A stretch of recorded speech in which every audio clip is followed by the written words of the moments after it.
There are moments in Imperium when reality itself seems to hesitate, when voids men feel the air turn heavy inside sealed bridges, when navigators wake screaming before their third eye ever opens, when auger arrays return impossible mass readings that refuse to stabilize. These moments always precede the same event, a space hulk emerging from the warp, not arriving like a ship, not translating cleanly into real space, but tearing its way out of unreality like something dragged reluctantly into the light. Entire constellations dim as it passes. Vox traffic fractures. Faith wavers. Because everyone who has survived long enough to witness it understands the same truth. When a space hulk emerges from a warp, it does not simply appear. It brings something with it. Something accumulated. Something learned. Something that has been drifting through the Imperium for centuries, listening to screams, absorbing belief, and stitching together the remains of forgotten wars into a moving graveyard large enough to swallow fleets. The Imperium tells its people that space hulks are hazards to be destroyed or voided. But those who stood watch as one claws its way back into real space know better. A space hulk is an event, and events leave scars. If you want to understand how the Imperium responds when the impossible forces its way into reality, how fear, doctrine, and desperation collide in the void, then consider supporting the channel by liking, sharing, and subscribing. These stories endure only because someone is willing to listen when the warp speaks. The first warning never comes from the auger arrays. It comes from the body, a pressure behind the eyes that has no physical source, a taste of iron on the tongue inside a sealed helm, a sudden, irrational certainty that something vast has just turned its attention toward you.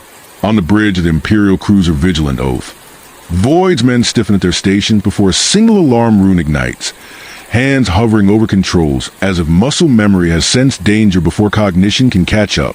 Then the instruments begin to fail in sequence, not all at once, but with deliberate pacing. Starfield projections smear, constellations stretching into pale scars across the void. Mass readings spike beyond tolerance, drop to zero, then return doubled.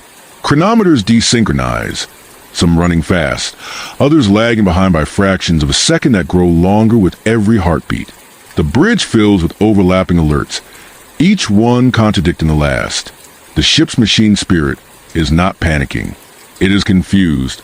Warp disturbance, someone says voice tight, too quick.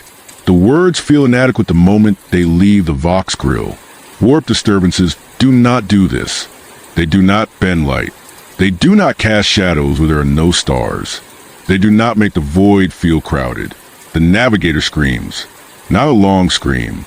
Just a sharp, involuntary sound cut off as soon as it begins, broadcast across the bridge before anyone can mute the channel. Those who hear it flinch instinctively, because navigators do not cry out unless something has gone catastrophically wrong. When the Navigator speaks again, the voice is strained, layered with static and effort. Every word dragged out like it costs pain to form. There is mass, they say. Too much. It is overlapping. The warp collapses outward. There is no explosion, no bloom of fire or light. Reality simply gives way, like fabric tearing under too much strain. A pressure wave rolls across the void, slamming into the Vigilant Oath hard enough to throw crew from their feet and rattle teeth inside sealed helms. Lumen strips flicker, dim, then stabilize. Vox traffic devolves into a roar of static and shouted confirmations. Outside the armored viewports, something vast forces itself into existence. At first, it looks like a shadow without a source, a region of void where stars vanish, swallowed by overlapping silhouettes that refuse to resolve into a single shape. Then details begin to emerge, dragged reluctantly into focus. Hull plates layered atop one another at impossible angles. Cathedral spires impaled through alien alloys. Engine housings fused to rib-like structures that were never meant to exist in real space. The mass grows, expanding as more of it tears free from the warp. Each second revealing another fragment of 100 different ships crushed together by forces no mortal engineer could replicate. A space hulk has emerged, not translated. Emerged. The distinction matters, even if no one on the bridge speaks it aloud. Translation implies intent, navigation, a controlled passage through the Imperium. This is something else. The hulk has been expelled, Rejected by the warp like a splinter forced out of living flesh. It drifts for a moment, inertia struggling to assert itself, before real-space physics begin to ply reluctantly around it. Silence spreads across the bridge as the scale becomes undeniable. The Hulk is not drifting alone. Smaller debris fields trail behind it, fragments still phasing in and out of coherence, flickering between states as if unsure which universe they belong to. Vox channels pick up go signals, half-formed distress calls, fragment of prayer, bursts of inherent noise that spike and vanish before they can be isolated. None of them repeat cleanly. None of them can be traced to a single source. The Augur adepts finally regain partial control of their arrays. Data floods in, raw and unfiltered. Mass estimates exceed safe computational limits. Internal void suggests kilometers of hollow space, layered atop kilometers of solid matter. Thermal readings contradict one another, cold and heat occupying the same regions. There are power signatures inside the Hulk, weak, intermittent, but unmistakably active. Something inside is still running. The captain of the Vigilant Oath does not speak immediately. Experience has taught them that the first order given in moments like this is often the wrong one. Instead, they watch the Hulk drift, watch its impossible silhouette slowly stabilize against the starfield, and feel the weight of every doctrine drilled into them since the Schola Progenium strain under the reality before their eyes. Space Hulks are not rare, but each one is unique. Each one carries its own history, its own collection of dead civilizations, lost regiments, failed crusades, and forgotten prayers. Some are little more than drifting graveyards. Others are active. The difference is not always apparent at first glance. A new rune ignites on the tactical display. Warp turbulence spreads outward from a Hulk's emergence point, distorting local currents, destabilizing known routes. Astropathic relays flicker, messages arriving late or fractured. The Hulk's presence is already reshaping the region, exerting influence without firing a single weapon. The Navigator speaks again, more quietly now. It is heavy, they say, not in mass, in memory. No one asks them to explain. As the Vigilant Oath maintains station at a cautious distance, the Hulk completes its emergence. The last fragments of unreality slew off its surface like shedding skin, leaving behind a structure that should not be able to exist and yet does. The void around it feels thinner somehow, stretched, as if reality itself has been weakened by the effort containing it. Somewhere deep within the Hulk, a light flickers. It is faint, almost lost amid the overlapping hulls and fused debris. But it is there, steady, deliberate, and unmistakably artificial. A signal.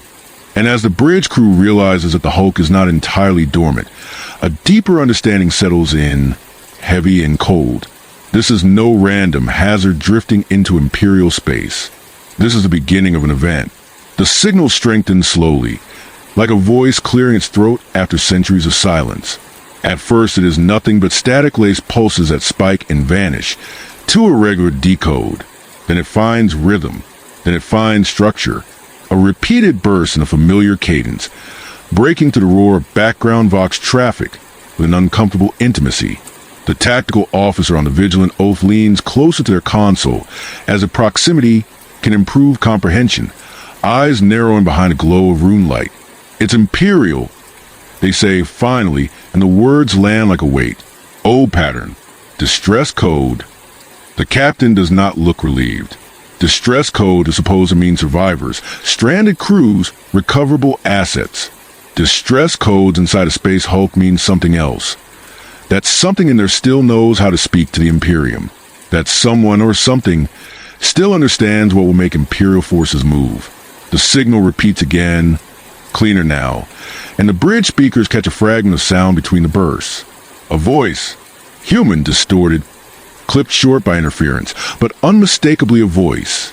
It recites identification markers and clearance phrases, some obsolete, some still used in updated forms. The words are half prayer, half protocol, delivered with the tone of someone trained to remain calm as death closes in. A junior officer swallows audibly. On the tactical display, the Hulk silhouette rotates slowly, revealing new layers of fused architecture. The prow of a battlecruiser embedded sideways into alien plating, an engine bank torn open like a ribcage, a shrine spire protruding from a mass of Xenos alloy that reflects no light at all. The voice continues, and with each repetition it seems to adjust, as if refining itself based on what responses it receives. The Navigator's chamber lights dim briefly.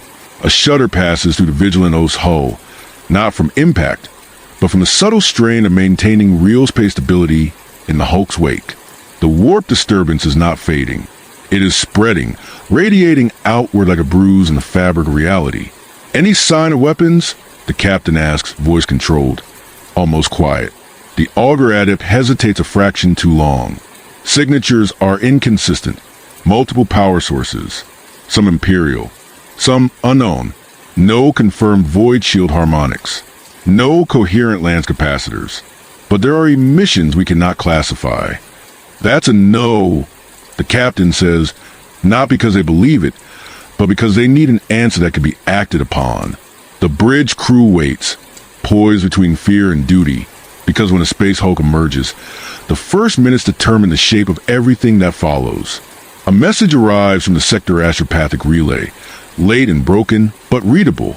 Reports of ships losing translation integrity, of Vox calls collapsing into static, of distant stations registering mass shadows that do not match any known vessel. The Hulk's emergence is already disrupting a network of worlds and routes that depend on the warp's fragile predictability. The Imperium cannot ignore it. Not for long. The captain issues a containment posture. Maintain distance. Hold firing solutions. Begin identification protocols. The words are crisp and official, but beneath them runs another truth. The Vigilant Oath is alone, and a Space Hulk is never truly alone. It is a congregation of wreckage and rumor, and in the worst cases, it is a carrier. The signal changes again. It shifts into a new frequency band, one reserved for higher priority transmissions. The bridge speakers crackle, then stabilize. For a heartbeat, the voice comes through almost clearly, and the air on the bridge seems to chill. Imperial vessel, it says, tone precise. This is requesting immediate assistance. Boarding party required. Survivors present. The phrase survivors present hits the crew like a narcotic. Hope is dangerous in the Imperium because it moves faster than caution. A junior officer's eyes widen. A void's man murmurs a prayer. Even the captain feels a reflexive pull to words, the instinct to respond, to turn toward the signal and do what Imperial duty demands. Then the Navigator speaks again, voice harsher now, threaded with strain. It is not one voice, they say. It is many, layered. As if to prove the point, the bridge speakers flicker, and for a fraction of a second another voice slips through the same channel. Older, rasping, speaking in a dialect of Gothic that hasn't been used in 10,000 years. It says one word, a name, not the name of a ship or a commander, but a personal name, spoken with intimate familiarity. The sound vanishes as quickly as it appeared. The distress signal resumes its calm cadence. The crew stare at one another, the brief intrusion, leaving a chill that no environmental system can account for. That is when the first visual anomaly appears on the external pict feed. A small craft detaches from a Hulk surface. It is not large enough to be a warship, barely more than a shuttle silhouette, but it moves with purpose, drifting outward from a mass with slow, deliberate momentum. Its hull markings are difficult to resolve at this range, blurred by interference, but the shape is unmistakably Imperial, an assault craft pattern used for boarding actions. Its design ancient but recognizable. It does not signal. It does not request docking clearance. It simply comes. The captain's jaw tightens. This is not how survivors behave. This is not how an abandoned craft behaves. It is too controlled, too clean. And as the assault craft draws closer, the augur rays pick up something worse than weapon signatures. Life signs. Not a handful. Not a desperate cluster. In an air pocket. Dozens. Packed inside the craft in tight formation, their biosignatures steady, disciplined, unnaturally synchronized. The reading is wrong, but the arrays insist. The captain orders defensive posture, targeting solutions warming. The crew brace for impact, for deception, for a sudden attack. The assault craft continues its slow approach, its running lights blinking in perfect compliance with Imperial code. On the bridge speakers, the distressed voice speaks one more time, calm as doctrine. "Do not fire," it says. "Maintain position. Prepare to receive." The phrase is familiar enough to feel like an order brand. And for the first time since the Hulk emerged, the Vigilant Oath's bridge crew understands with crystalline clarity that the event has already begun to spread outward. The Space Hulk is not only here, it is reaching. The Vigilant Oath does not fire. That decision will be debated in sealed chambers long after the ship itself is reduced to scrap or glory. But in the moment, it is not hesitation. It is recognition. The assault craft drifting toward them is too precise, too carefully aligned with Imperial expectation. Shooting it would feel less like defense and more like striking a mirror. The captain orders weapons to remain hot but silent. Every targeting rune held one command away from release. Discipline holds, taut as a drawn wire. Across the sector, the warp answers the Hulk's arrival with growing instability. Astropathic relays flare and dim, messages fragmenting as they cross regions of distorted reality. Some arrive days late, others arrive before they are sent. Navigators report currents shifting beneath their sight, routes that were reliable for centuries suddenly thick with resistance, as if something massive has displaced the Imperium itself. Trade lanes choke, patrol schedules collapse. The Hulk does not need to move to exert pressure. Its presence is enough. Orders begin to arrive, layered and contradictory. A battle fleet command authorizes containment, but delays extermination pending assessment. A Mechanicus auger vessel is dispatched to refine mass readings and internal scans. Its tech priests already arguing over salvage rights in Benhera that pretends this is anything like a normal recovery. Astra Militarum regiments are placed on standby for possible ground deployment, because the Imperium prepares for every threat as if it might somehow become terrestrial. No one says aloud what everyone understands. None of these measures are adequate. Veteran officers recognize the signs immediately. This is not the first Hulk to emerge in this region. Not exactly. Fragmentary records surface in secure channels, cross-referenced by pattern rather than name. Similar mass distributions. Similar Vox interference signatures. Similar delays between emergence and escalation. The Hulk drifting beyond the Vigilant Oath's viewports may not be the same one encountered decades ago, but it carries the same habits, the same scars. It behaves like something that remembers. The assault craft continues its approach, closing the distance at a speed calculated to appear non-threatening. Its running lights blink in compliance with Imperial code, a sequence that would reassure any Voidsman trained to trust protocol over instinct. The craft's Vox remains silent now, as if confident that it has already said enough. Life sign readings remain steady, unnervingly uniform. No fluctuation. No sign of stress or panic. Whatever is inside that craft is calm. The captain orders the hangar sealed. It is not an act of defiance, but a containment. The assault craft will be received under maximum quarantine protocols, or not at all. Void shields adjust subtly, energy patterns shifting to compensate for potential boarding maneuvers. Arms men take position along access corridors, their armor heavier than standard, their expressions unreadable behind helms that have seen too many false rescues. On the bridge, the Navigator withdraws from the viewport feed, hands shaking as they disengage their third eye from the raw data streaming through it. When they speak, their voice is hoarse, stripped of any pretense of certainty. It knows where it is. They say, not location, context. No one asks them to clarify. The words settle into the room like sediment. Elsewhere in the sector, less disciplined responses unfold. A merchant convoy attempts an emergency translation to escape the growing disturbance and vanishes mid-transition, its last Vox message dissolving into incoherent prayer. A patrol frigate edges too close to the Hulk's gravitational shadow and loses contact for 17 seconds, long enough for its crew to report corridors bending, lumen strips flaring without cause, and a distress code briefly appearing on their own internal channels before systems reset. They retreat immediately, shaken, their report flagged and quietly downgraded. The Imperium is mobilizing, but it is mobilizing slowly, constrained by caution and pride in equal measure. No single authority wants to be the one to overreact, to waste fleets and lives on what might be a drifting hazard. Yet no one wants to be the one who hesitated too long, when the cost of hesitation becomes undeniable. The assault craft reaches the outer edge of the Vigilant Oath's weapons envelope and stops. It holds position there, perfectly aligned with the cruiser's axis, as if awaiting inspection. External pick feeds zoom in, resolving more detail. The hull bears scars consistent with centuries of neglect, but the markings are still legible. An Imperial Aquila, warped but intact. A registry code that matches no active vessel, but corresponds to a pattern used during an early crusade. The paint is flaked. The metal beneath looks warm.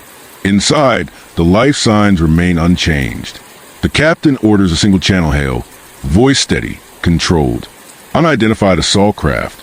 Transmit command authorization. Identify crew. There's a pause, just long enough to feel intentional. Then the vox crackles, and the distressed voice returns, clearer than before.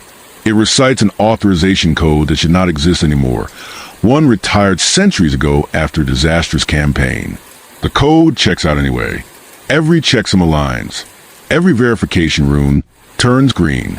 The bridge crew exchange glances. This is impossible, and yet the machine's spirit accepts the data, without hesitation. The voice continues, softer now, requesting docking clearance. Survivors present, time sensitive. The captain closes their eyes for a fraction of a second.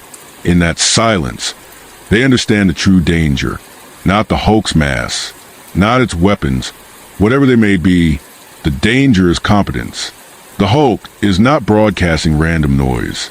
It is communicating with surgical precision, selecting the right phrases, the right codes, the right emotional triggers to force a response. This is how disasters begin in the Imperium, not with explosions, but with procedures followed too faithfully. The captain opens her eyes and gives the order no one expects. All fleets in range. This is Vigilant Oath. Space Hulk emergence confirmed. Treat all signals as compromised. No independent action. Await my mark. It is a gamble. Authority asserted into a vacuum, where fear would rather rush to fill the space. For a moment, nothing happens. Then confirmations begin to arrive, some delayed, some garbled, but enough to suggest that at least a portion of the sector is listening. The assault craft remains where it is, running lights blinking patiently. Behind it, the Space Hulk drifts silent and vast, its internal lights flickering in patterns that no augur can fully interpret. Somewhere within its layered depths, something adjusts, recalibrates, and waits to see how the Imperial will respond to being addressed so politely. The first ships of the responding fleet arrive like reluctant witnesses. A pair of escort frigates translate in at extreme range, their void shields flaring as they stabilize against the turbulence left behind by the Hulk's emergence. A Mechanicus augur vessel follows, its hull bristling with sensor arrays and sanctified antennae. Its tech priests already chanting as if prayer can force clarity out of contradiction. Behind them, larger silhouettes form, an Imperial Navy cruiser, then another, then the distant outline of a carrier whose launch bays yawn like open wounds against the starfield. The void grows crowded, and with that crowding comes a new kind of fear. Space is supposed to be empty. Space is supposed to be predictable.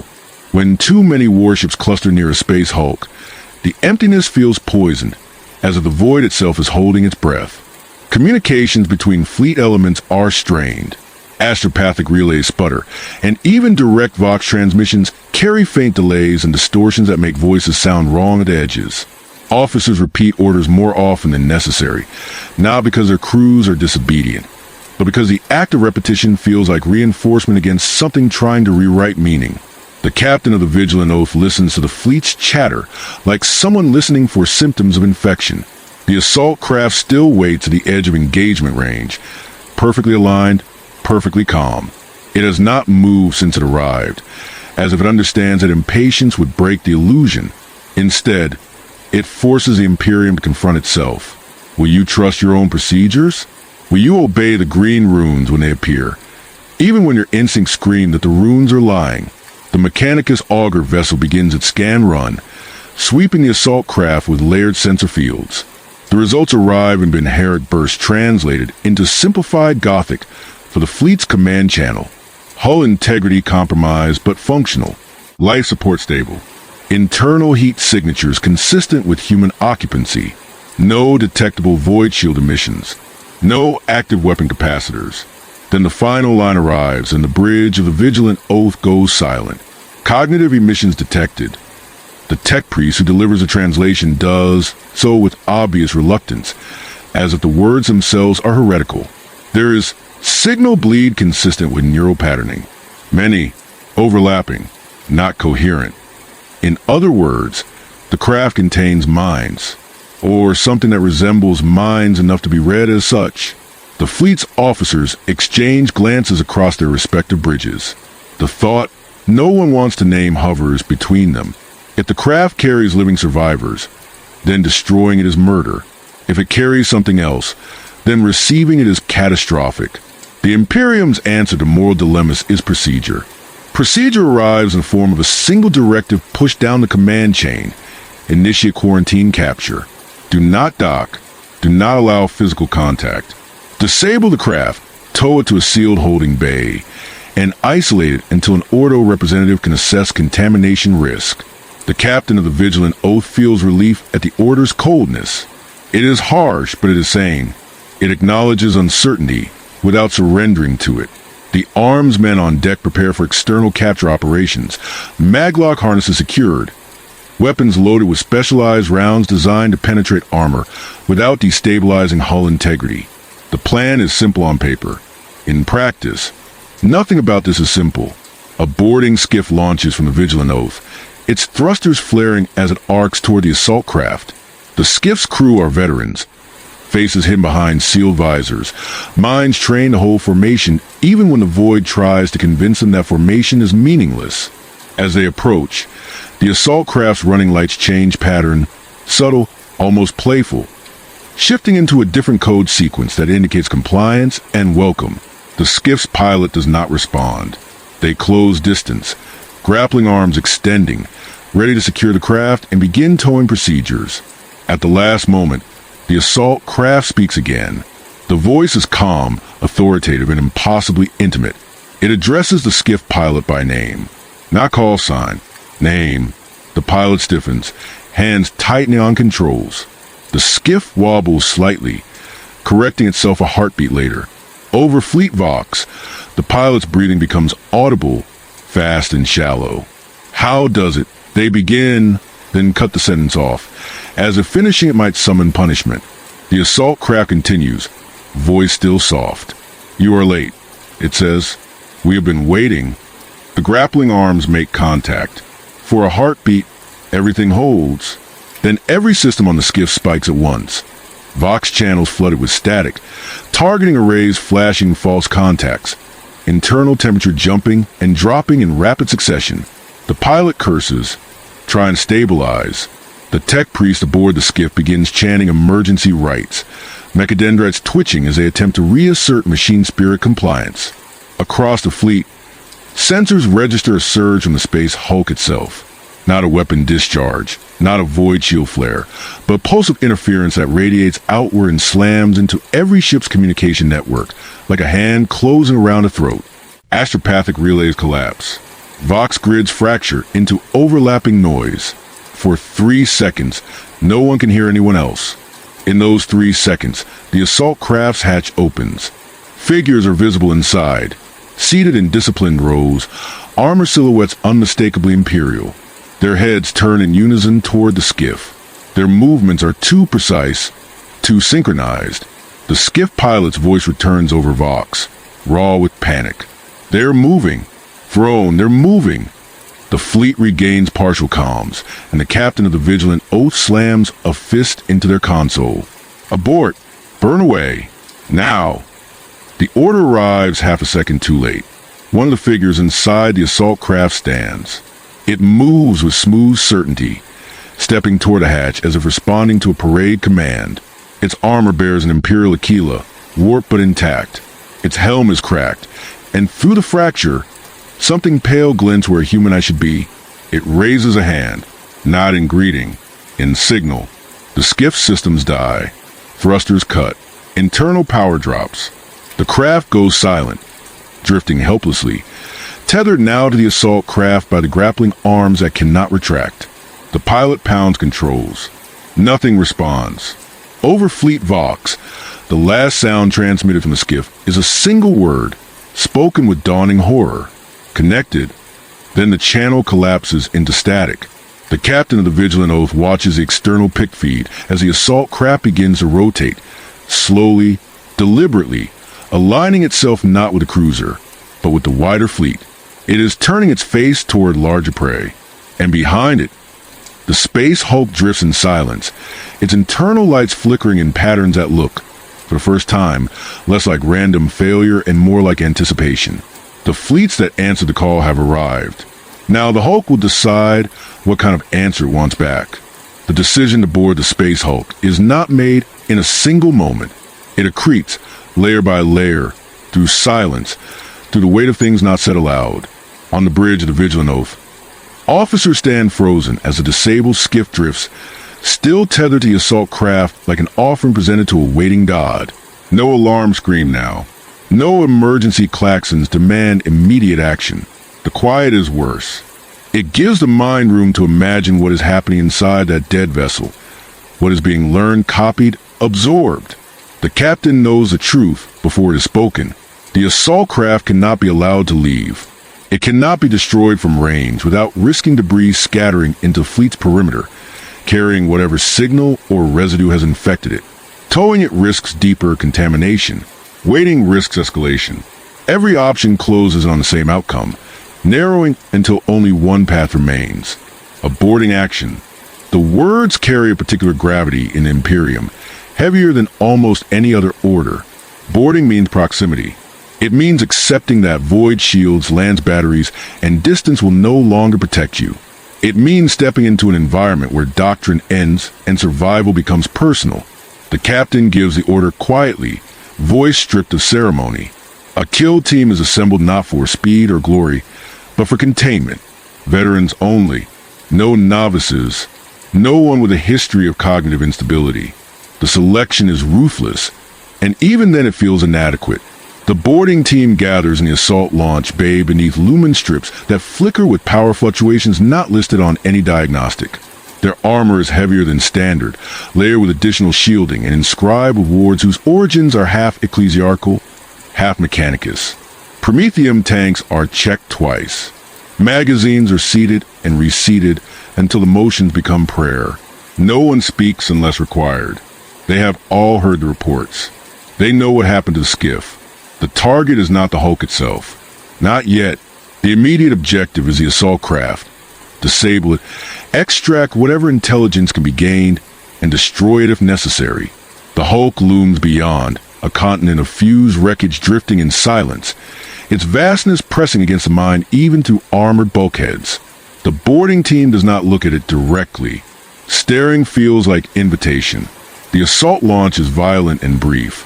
The craft hurtles across the gap between ships, thrusters flaring against the void's resistance. For a moment, the fleet falls away behind them, lights shrinking into distant points. Ahead, the assault craft hangs motionless, its hull scarred and ancient, its running lights still blinking that same compliant pattern. It looks inert. It looks safe. The boarding craft clamps onto the assault craft's hull with a sound like breaking bone. Magnetic locks engage. Pressure equalization begins. Every system check returns green, and that, more than any red alert, makes the team uneasy. Systems should not be this cooperative. The hatch opens. The air inside is warm, not the cold vacuum they expect, not the stale chill of long-abandoned compartments, but warmth that clings to armor and breath. The smell hits next, oil, old incense, and something faintly sweet that does not belong in any void-rated vessel. Lumen strips inside the assault craft glow softly, illuminating rows of seats arranged with parade ground precision. They are occupied. The figures sit upright, harness in place, helms facing forward. Their armor is Imperial, no question of that. Aquila-adorned breastplates, though many are warped, stretched as if the metal softened and flowed under prolonged heat. Regimental markings vary wildly, some recognizable, some archaic, some belong in formations officially lost centuries ago. Every figure is perfectly still. The boarding team advances in formation, weapons raised but not firing. Auspex sweeps return contradictory readings. Life signs present. No heat variance. No neural activity that matches baseline human patterns. The figures breathe, barely. Their chests rise and fall in synchronized rhythm, too precise to be natural. One of the boarding team steps closer, gloved hand hovering inches from a figure's helm. Through a fracture in the ceramite, something pale reflects the lumen light. An eye, too still, too wide. The figure's vox grill crackles. Maintain formation, it says, voice calm, authoritative, layered with faint echoes as if several voices speak at once. Await transfer. The phrase is flawless. Tone, cadence, even the slight modulation used by Imperial officers trained in void combat. For a heartbeat, training threatens to assert itself, muscle memory pulling at spines and shoulders, urging compliance. Then the boarding team leader fires. The bolter's roar shatters the stillness, explosive rounds slamming into the seated figure's chest. Ceramite and flesh rupture in a violent bloom, fragments tearing free and splattering across the compartment walls. The figure jerks against its restraints, then slumps. For a fraction of a second, nothing else moves. Then the other heads turn, not in panic, not in surprise. They turn together, precise, controlled, every helm angling toward the boarding team as if responding to a silent command. Restraints begin to disengage, metal clasps clicking open in sequence. One figure stands, then another, movement smooth and economical. The boarding team opens fire. Bolter rounds hammer into advancing forms, detonations echoing through the compartment. Bodies fall, armor rupturing, but they do not behave like the dead. Some stagger, correct their balance, and continue forward. Others collapse only to be held upright by black. Fibrous growths that extrude from the deck plating, wrapping around limbs and torsos like anchoring cables. The assault craft shudders as something deeper within it responds. The lumen strips brighten, then dim. Vox channels fill with static and overlapping voices. Orders, prayers, fragments of distress calls stitched together into a cacophony that presses against the mind. The boarding team begins to withdraw, firing as they go, retreating toward their own hatch. The assault craft's internal doors slide shut ahead of them, sealing off escape routes with smooth, practiced motion. This is not random. This is containment, executed with Imperial efficiency. The realization hits hard and fast. This craft is not a trap meant to kill intruders. It is a sample. And now the Hulk knows exactly how a modern Imperial boarding team responds under fire. The boarding team pivots, formation tightening in the narrow corridor that leads back to their own hatch. Bolter fire becomes measured now, not frantic. Each burst timed to stagger advancing figures rather than waste ammunition on targets that refuse to fall correctly. The air inside the assault craft grows hotter with every detonation, smelling of scorched ceramite propellant, and that faint sweetness that clings to the back of the throat like a lie. Vox grills hiss with clipped confirmations. Voice is strained as the interference thickens and the compartment seems to swallow sound. A figure blocks the corridor ahead, stepping into the lumen light with the confidence of someone who expects obedience. Its armor is unmistakably Imperial Navy void boarding plate, a pattern used by armsmen centuries ago. The Aquila on its chest is intact enough to trigger the reflexive sting of recognition. The helm is whole. The visor is dark. It raises a hand, palm outward. Cease fire, it says. The words are delivered with perfect authority. The tone is wrong only in what it lacks. No urgency, no emotion, no breath between syllables. The phrase lands in the nervous system like a command brand, and for a heartbeat the boarding team's trigger fingers hesitate, training and instinct colliding. In that brief hesitation, the figure's visor cracks open from within, spiderwebbing outward as if something behind it is pressed too close. Something pale glints in the fracture. The team leader fires a melt to burst. Heat blooms through the corridor, turning air into pressure. The figure's chest plate liquefies, armor and flesh collapsing inward, spilling dark fluid that steams as it hits the deck. For a moment, it seems finished. Then the black fibers grow surge from the deck plating, threading into the melting remains. tightening like tendons, lifting the half-dissolved body upright again, as if refusing to let it fall. The assault craft is not simply carrying these things. It is supporting them. The corridor behind the boarding team closes with soft, final sound, a pressure door sliding shut without warning. They are cut off from the compartment they came through. Ahead, another hatch seals. The assault craft is dividing space into manageable segments, shaping the battlefield like a mechanism designed for containment. In the cramped corridor, the sensation becomes unbearable. Not just that they are trapped, but that the craft itself is thinking. Over Vox, the fleet's command channel is a distant roar, fractured by interference. Snatches of orders cut through. Abort. Retract. No docking. Do not. Then static swallows the rest. The boarding team's own internal comms remain barely functional, the only coherent voices left in a universe of noise. They push forward anyway, because forward is the only direction the craft is not sealed yet. The corridor opens into a junction where 3 paths branch, each marked by faded Imperial numerals that do not match any known layout. Auspex maps redraw and redraw again, lines shifting, corridors appearing and disappearing like thoughts. For a heartbeat, the team stands still, trying to choose, and the craft uses that stillness against them. Lumen strips in one corridor flare brighter, drawing the eye. A faint voice carries from within it, human, weak, pleading.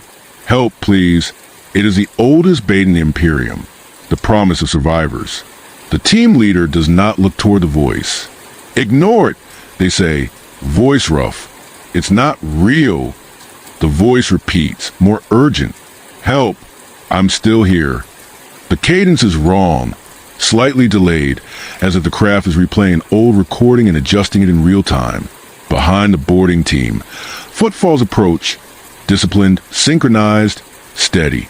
The pursuing figures are closing distance, not rushing, not panicking, confident that the craft will keep its prey boxed in. The team chooses the darkest corridor, the one with no bait light and no pleading voice. Because in a Space Hulk-adjacent environment, the safest path is often the one that does not invite you. They move in single file, armor plates brushing walls that feel warm beneath glove touch. The fibrous growths along the deck twitch subtly as they pass, as if tasting vibration. Then the corridor opens into a hangar bay. Their own boarding craft is there, clamped in place, hatch open, its interior lights glowing like an accusation. For a heartbeat, relief hits hard enough to make knees feel weak. The escape is visible, physical, real, and that is when the team sees what has changed. The boarding craft internal seats are occupied now, not by their crew. Those are still present, still alive, still fighting, but by additional figures strapped into harnesses that did not hold anyone moments ago. Their armor is Imperial. Their posture is upright. Their helms face forward in disciplined rows. They are the same kind of cargo the assault craft carried. The craft has been seated. The boarding team leader's breath catches. It moved them. They whisper, not to the others, but to themselves, as if saying aloud confirms reality. The assault craft did not need to kill the boarding team to win. It needed to touch their vessel, to connect, to transfer. The skiff's last word returns with brutal clarity. Connected. Behind them, the synchronized footfalls enter the hangar bay. Figures step into the light, weapons held not like Xeno's raiders, but like trained voidsmen. One raises its head slightly, and through the crack in its visor, that pale reflection catches the looming glow again. The fleet's command channel crackles into sudden, sharp clarity for half a second, like a mouth opening in the static.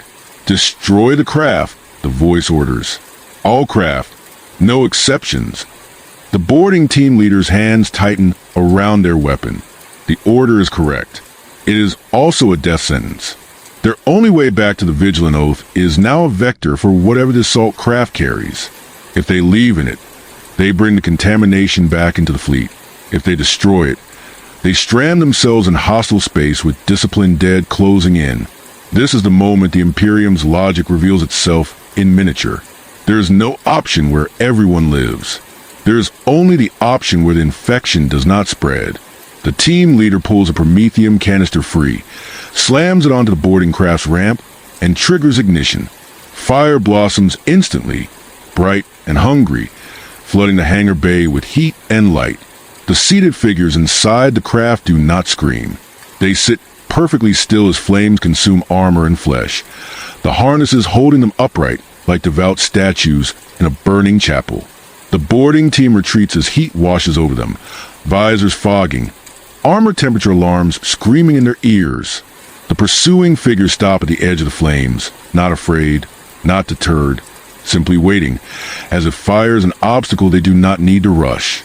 Beyond them, through the hangar bay's far opening, the void is visible, silent, star-strewn, indifferent, and somewhere beyond that void, the space hulk drifts, watching through borrowed eyes, already understanding something new. The Imperium will burn its own to prevent contamination. The Imperium will sacrifice without hesitation when forced. The Hulk has learned not just how humans fight. It has learned what humans are willing to destroy to endure. By the time the fleet's commanders understand what the boarding team has chosen, the choice is already hardened into doctrine. Fire washes the hangar bay. Promethium blooms into white heat. The assault craft and the boarding skiff are reduced to molten ruin drifting slowly apart. Their remains vending atmosphere and ash into void like incense offer to nothing that listens. The Vigilant Oath's auger arrays register destruction as a clean kill. No active life signs remain. No hostile emissions persist. On paper, the immediate threat has been neutralized. The Space Hulk reacts anyway, not violently, not with weapons fire or sudden acceleration. It responds the way a living thing responds to pain that does not kill it, by withdrawing slightly, then settling into a new posture. Its internal light patterns change, subtle shifts rippling through kilometers of fused wreckage. Power signatures fluctuate, then stabilize a lower, steadier output. To the untrained eye, it looks like dormancy. To anyone who has studied long enough to distrust calm, it looks like consolidation. Across the fleet, navigators report the same sensation in different words. A pressure easing behind the eyes. A sense of something turning inward. The warp turbulence does not vanish, but it tightens, condensing closer to Hulk's mass rather than bleeding outward. Routes beyond the immediate vicinity begin to stabilize. The region exhales cautiously, as if relieved that the worst is past. It has not, within the Mechanicus auger vessel. Tech priests isolate fragments of data captured during the engagement. Vox echoes, partial neural emissions, residual patterning that clung to the boarding team signals before their termination. The analysis does not yield clear answers. It yields impressions, overlapping command structures, repeated phrases embedded in matter, behavioral loops that resemble training drills more than instinctive responses. Whatever animated the assault craft's occupants did not think like a predator. It thought like a system. Here, rumor begins to take shape, not as official record, not as sanctioned doctrine, but as whispers pass between those who know better than to speak too loudly. Space hulks are not merely debris fields dragged through the warp by accident. Over centuries of uncontrolled translation, they accumulate more than wreckage. They gather residue, not warp entities in a way catechisms warn against, but impressions left behind by minds subjected to prolonged terror, duty, and abandonment. Orders shouted into void, prayers whispered in dying breaths. The desperate certainty that if one follows procedure long enough, rescue will come. These things do not dissipate cleanly in Imperium. They cling. A navigator aboard the Vigilant Oath frames it in the language of vision rather than logic. It is like a tide pool, they say, voice low drained. Not the ocean. What is left behind when the ocean pulls away? The warp moves on. The echoes remain trapped, compressed, folded into matter that should never have been capable of holding them. The Hulk is such matter. Every ship fused into its mass carried its own cognitive residue into warp. Fear, discipline, obedience, despair.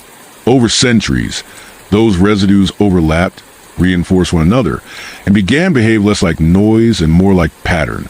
The Hulk did not wake one day and decide to lure the Imperium. It learned by being immersed in it, again and again, until imitation became function. This interpretation is never written down in full. It exists in marginal notes, in Mechanicus data camp flag for restricted review, in Navigator journals sealed after their authors are reassigned or retired. Officially, the Hulk remains a navigational hazard with anomalous internal activity.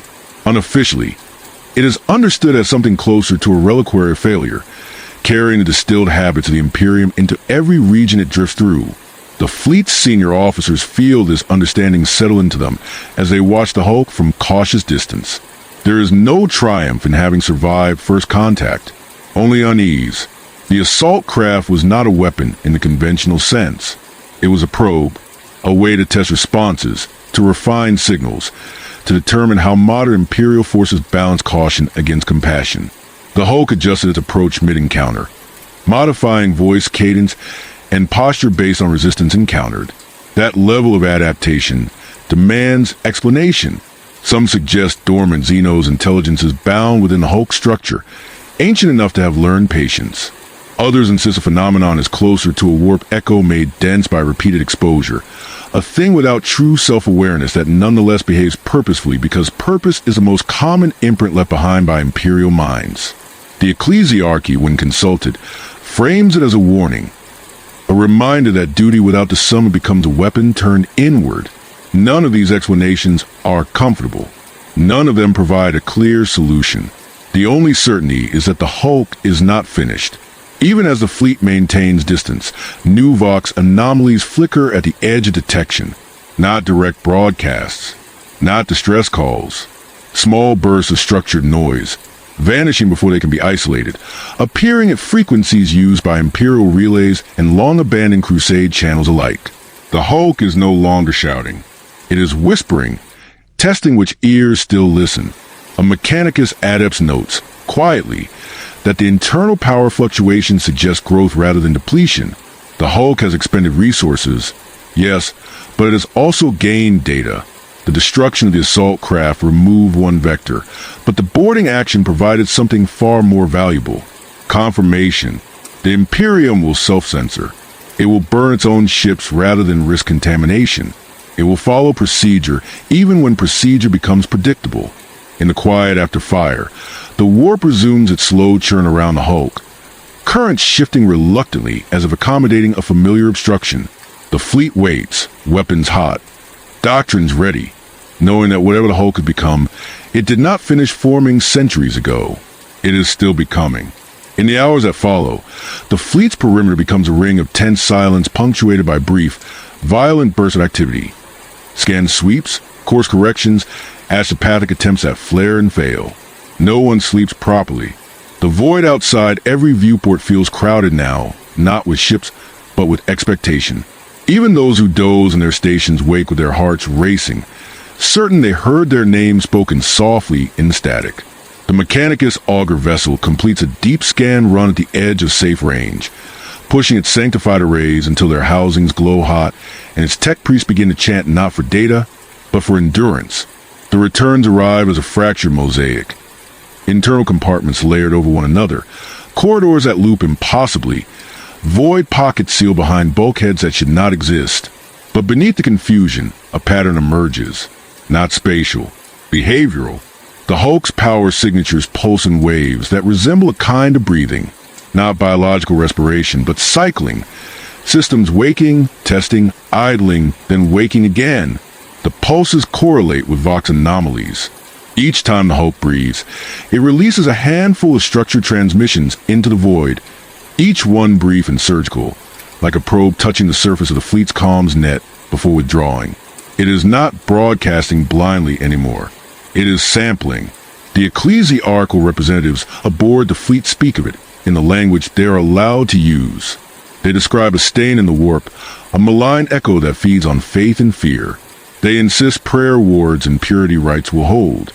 The tech priests listen politely and then return to their data, because they know faith and function are not the same thing. And the Navy officers, caught between both worlds, understand only the practical truth. Whatever this is, it behaves like a predator that has learned patience. A navigator, pale and trembling, requests an audience with the captain of the Vigilant Oath. It is not common. Navigators rarely offer personal testimony unless the situation is already slipping beyond control. When they speak, their words are careful, as if they fear the act of naming will give shape to what they sensed. In the warp, they say, there are things that are alive, and there are things that are not alive but still move. The Hulk is neither. It is like a wound that learned to close. The captain listens without interruption, because even when navigators speak in metaphor is often the cleanest way to describe what logic cannot hold.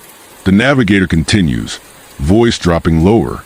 It carries voices. They say, not demons, not spirits, voices, orders, the shapes of prayers. It carries them the way metal carries heat. That is the clearest warning the captain has heard since the Emergence, because heat spreads. When something carries heat long enough, it stops being cold even when the source is gone. It becomes a new source, radiating outward, changing what touches it. The Imperium's greatest vulnerability is not physical, it is procedural. It is the sheer predictability of a civilization built on hierarchy, compliance, and the belief that correct words spoken in the correct order contain chaos. Space Hulks have always exploited this predictability in simple ways. Ambushes, traps, infestations that lure in salvage crews. But this Hulk's assault craft did something far more unsettling. It used Imperial authority, not as camouflage, but as a lever. It did not ask for help. It issued expectation. Now the fleet begins to see the next phase of what the warp leaves behind. A transmission appears in the sector's wider Vox net, faint but clear enough to be noticed by civilian traffic and distant patrols. It is short, 3 bursts, then silence. It carries a registry identifier belonging to an Imperial vessel lost centuries ago, followed by a standard salvage rights declaration, followed by a request for escort. The code is plausible. The tone is correct. The timing is perfect. Release into the void just far enough from the fleet's perimeter that it might seem unrelated. The captain orders an immediate suppression attempt, pushing counter signals and denial codes into the Vox net. The effort fails. The transmission is already propagated, bouncing off relays and independent vessels beyond direct control. The Imperium cannot erase a message once it has entered the wrong hands. It can only react to the consequences. Within minutes, the fleet receives another fractured astropathic report. A rogue salvage flotilla, drawn by the promise of abandoned wealth and ancient technology, has altered course toward the region. They are not Navy. They are not Mechanicus. They are opportunists. They have no quarantine discipline, no sealed protocols, no understanding of what they are approaching. They will respond to the Hulk's lure the way starving men respond to the smell of food. The captain feels anger then, sharp and immediate, because the Imperium structure is too vast to coordinate perfectly. There are always gaps, always independent actors, always someone who will hear the wrong signal at the wrong time and answer it with greed instead of caution. This is how the warp's residue becomes a plague, not by manifesting monstrous forms, but by turning human impulses into predictable pathways. The fleet repositions, intercept vectors plotted, weapons warmed. They prepare to destroy the salvage flotilla if necessary, not because it is hostile, but because it is vulnerable. The moral calculus is obscene and familiar. Better to kill a few thousand now than let their ignorance seed something that might consume worlds later. And in the distance, the Space Hulk continues its slow pulsing, its internal lights flickering in measured rhythm. It does not rush. It does not chase. It releases another small burst of structured noise into the void, adjusting its output based on what it has learned. The Hulk is no longer just a wreckage mass emerging from a warp. It is a broadcaster. It is a teacher. And the lesson it teaches is simple. In a galaxy built on obedience, the most dangerous weapon is a voice that sounds like authority. The order does not arrive with the weight it deserves. It slips into the fleet's command net wrapped in neutral phrasing and procedural calm, its language precise enough to disguise the enormity of what it authorizes. Maintain observation. Delay escalation. Preserve assets. Avoid irreversible action pending further assessment. In simpler terms, do not destroy the Hulk yet. On the bridge of the Vigilant Oath, the captain reads a directive twice, then a third time, as if repetition might reveal an error hiding between the words. It does not. The order is real. It is sanctioned, and it carries the unmistakable imprint of higher authority. layers of approval so dense they cannot be traced to a single source. This is not cowardice. It is policy. Across the fleet, reactions vary in intensity but not in substance. Some officers feel relief, because annihilation always carries consequences that cannot be recalled. Others feel dread, because delay has already proven costly. No one feels confidence. Confidence requires clarity, and clarity has been the first casualty since the Hulk emerged.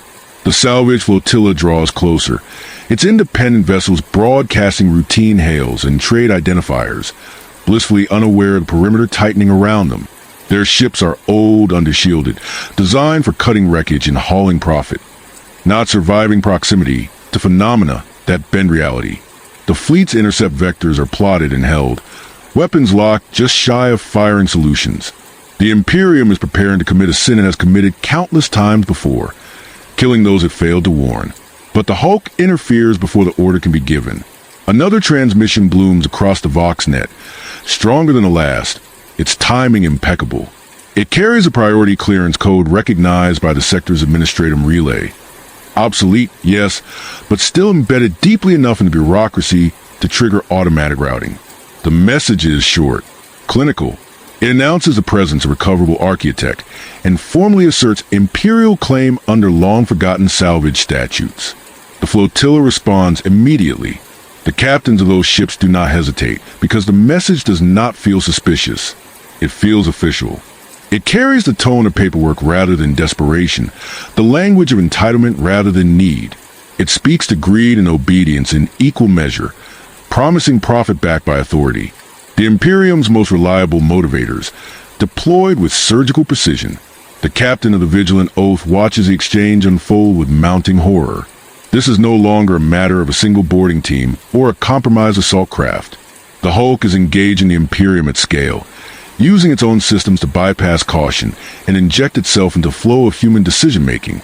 If the flotilla reaches the Hulk, it will board. If it boards, it will not understand what it is touching. And if it survives long enough to leave, it will carry something back that no quarantine can reliably detect. A gunnery officer breaks the silence. Request permission to fire. The words hang in the air, heavy with implication. Destroying the flotilla now would prevent contamination. It would also be an unsanctioned act of mass execution. Even in the Imperium, such decisions demand justification that can survive audit, and the audit trails that follow tragedies like this are merciless. The captain does not answer immediately. Instead, they look to the external pick feed, to the space Hulk drifting just beyond the fleet's weapons envelope. Its internal lights pulse slowly, steadily, like a patient heart. It has not altered course. It has not advanced. It does not need to. Every moment it remains intact. It exerts pressure on the system around it, forcing the Imperium to react, to reveal its priorities. This is a realization that shifts everything. The Hulk is not dangerous because it can destroy fleets. If it wanted to, it could have tried already. It is dangerous because it creates dilemmas the Imperium cannot resolve cleanly. Every response option carries unacceptable cost. Destroy the Hulk and risk scattering whatever residue it carries across the warp. Board it and risk contamination. Allow it to drift and accept that it will draw others in again and again until something escapes containment. This is why some space Hulks are allowed to drift away. Not because they are harmless, but because they are understood to be too expensive to confront directly. Their destruction would expose truths the Imperium cannot afford to circulate. Their boarding would generate survivors whose testimony could not be fully erased without attracting attention. Letting them drift is an act of strategic denial, a way to confine horror to the void where it can be monitored, tracked, and quietly diverted when possible. The captain receives a private channel request then, marked with sigils that bypass normal fleet hierarchy. The voice that speaks is calm, distant, and impossible to place. It does not give a name. You are authorized to disengage. It says, maintain observation until the Hulk exits the sector. Intercept civilian traffic only if unavoidable. No further escalation. It is not an order given lightly. It is an admission. The Imperium does not always win by conquering threats. Sometimes it wins by pretending they never mattered, by letting them pass into regions where records thin and oversight weakens. Space Hulks thrive in those margins. They become legends, then rumors, then forgotten footnotes until they emerge again somewhere else, carrying new fragments, new voices, new authority. The captain acknowledges the transmission, voice steady despite the tension coiling in their chest. Orders ripple through the fleet. Intercept vectors are relaxed. Weapons cycle down from firing readiness. The perimeter opens slowly, deliberately, like a controlled exhale. The salvage flotilla continues toward the Hulk, unaware that the fleet has just decided not to save it. And the Space Hulk drifts, silent and immense, already adjusting its broadcast for the next phase of its journey. Confident now in a lesson it has learned well. The Imperium will not always stop what it cannot fully explain. The fleet's withdrawal is not sudden. It cannot be. Retreat in the Imperium is always dressed as repositioning, always framed as strategy, always executed with rigid ceremony, so that no one has to admit what it truly is. Ships rotate in measured arcs, thrusters firing in controlled bursts. Formation spacing widens. The perimeter loosens until the void no longer feels clenched. On tactical displays, the Space Hulk remains fixed at the center of it all, a dark mass surrounded by drifting debris, its internal lights pulsing with patient regularity. The salvage flotilla crosses the invisible line, where the Navy would normally enforce absolute quarantine. No shots are fired. No warning lances carve the void.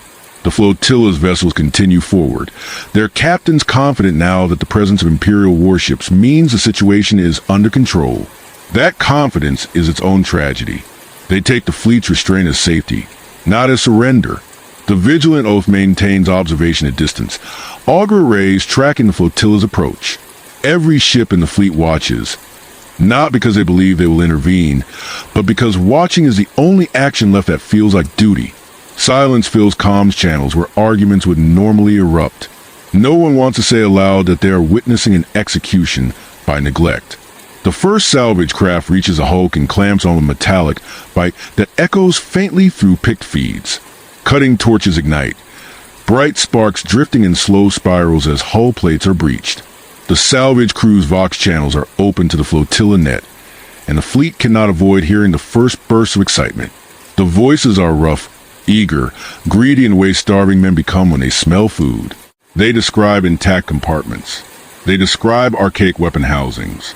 They describe gilded shrine fragments and sealed cogitator stacks that might still contain data worth fortunes. Then one of them laughs. It is an ordinary sound, human and relieved, and it lasts just long enough to make the sudden silence that follows feel wrong. A few seconds later, their Vox channel transmits a phrase in crisp, formal Gothic. Maintain formation. It says calm and authoritative. Proceed with boarding. The flotilla's comms net erupts in confusion. Captains demand clarification. Salvage leaders insist they did not say that. A second channel repeats the phrase. Then a third, each one using the same tone, the same cadence, the same calm insistence. It spreads to the flotilla like a hymn, threaded into their Vox network, so smoothly that some systems accept it as legitimate command traffic.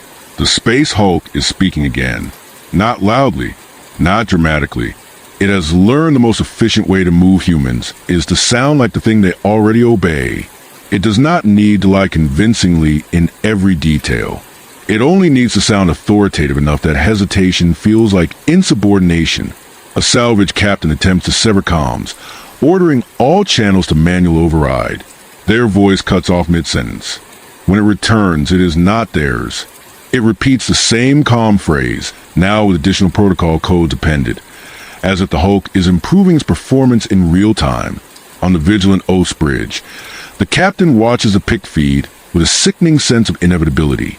They see boarding ramps lower. They see figures in void suits file into breached corridors, lumen beams cutting through dust.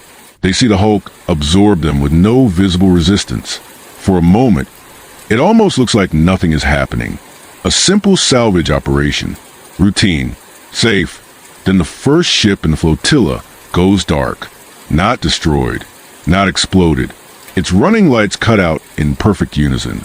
Its Vox channels fall silent. Its engine emissions drop to minimal drift, as if the vessel has decided to conserve power. Auger readings show life signs still present aboard, steady and clustered, but there's no response to external hails. A second ship goes dark, then a third. The flotilla's remaining captains panic. They begin to back away, thrusters flaring, course vectors snapping into emergency retreat. Orders are shouted. Warning klaxons finally sound. Too late. Their formation breaks. Ships scattering like frightened animals. The Space Hulk does not chase. It does not need to. A new set of transmissions blooms outward, riding the flotilla's retreating Vox signals like parasites.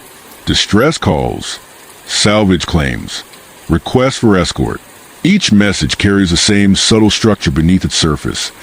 The calm cadence of authority. The procedural phrases that make Imperial forces move. The flotilla's ships, even the ones that escape, carry those signals with them now. They will relay them unintentionally. They will spread them through every port and station they contact, because their systems will still be compromised, their logs still infected with the Hulk's voice. This is a true horror of what happens when a Space Hulk emerges from the warp. It is not merely that it brings horrors inside its corridors. It brings a method, a way of turning the Imperium's strengths, discipline, hierarchy, obedience, into predictable pathways that lead straight back to its waiting mouth. On the bridge, an officer whispers, almost inaudible, "We could stop them." No one answers.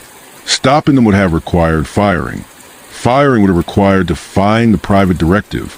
Defying the directive would have required admitting that the Imperium's highest authorities are sometimes willing to let thousands die to keep the larger system stable.